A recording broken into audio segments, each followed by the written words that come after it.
Hi everybody, it's the Steckline Report. Nice to have you with us. Boy, we had a great time in Wellington, Kansas at our Kansas Wheat Festival event Friday and Saturday.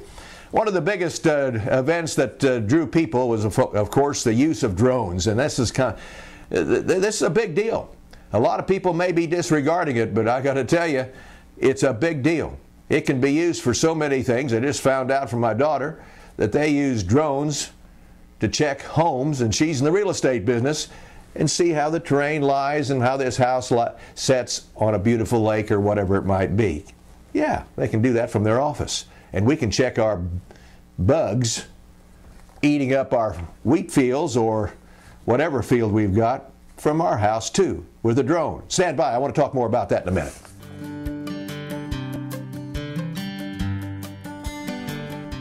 Every father would like to have their son farm with them and grandson and continue to farm. It's kind of a legacy, I guess. And then my dad was a farmer, and then of course then I am and my son. So actually Jackson, would be the fifth generation from my grandfather. It's going to be key for us to have American Ag Credit. It's a long-term partnership with them is what it is.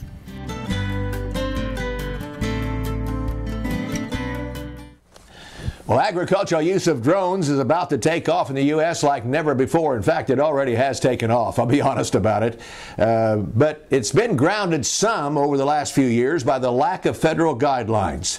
The small, relatively inexpensive vehicles, and I said inexpensive, they really are, could replace humans in a bunch of ways, transmitting detailed information about crops to combines, sprayers, directing them to problem spots, cutting down the amount of water and chemicals that a farmer needs to use in certain areas. Yeah, you'll be able to see all of that from the air. The Federal Aviation Administration has approved, listen to this, more than 50 exemptions of farm-related operations since January, and that means you could use them for many, many things that you couldn't before. You have to have FAA approval. Well, if agriculture is exempted, you don't have to fool with any kind of paperwork, and that's pretty important. It looks like some of the people that sell these products are saying that the software to help operate them is really expanding and becoming much more easily available and easy to operate. Data could be pictures, 3D images of plants can even be done. I can't even believe that.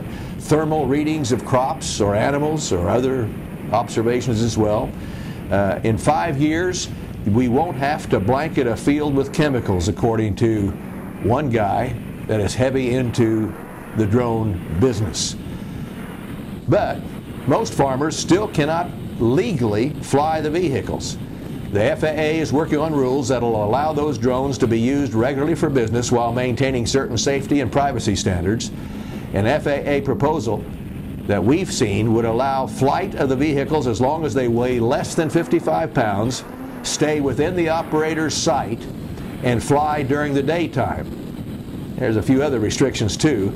They'll have to loosen that one deal up about staying within the operator's sight. I don't like that. Operators would have to pass, by the way, an FAA test of aeronautical knowledge and a Transportation Security Administration background check too. Pilots of crop dusters and other planes that operate around farms are concerned the rules do not go far enough to ensure safety, so we've got some people against the deal. But and they say they can't see them, which I understand. So be aware that you don't just be able to go out and start up your drone and go work. You're going to have to abide by some regulations, and well, we should be. I've flown an airplane for 40 years. I've been a pilot, and I sure don't want to be landing somewhere and have one of those things in my road. So I understand where they're coming from.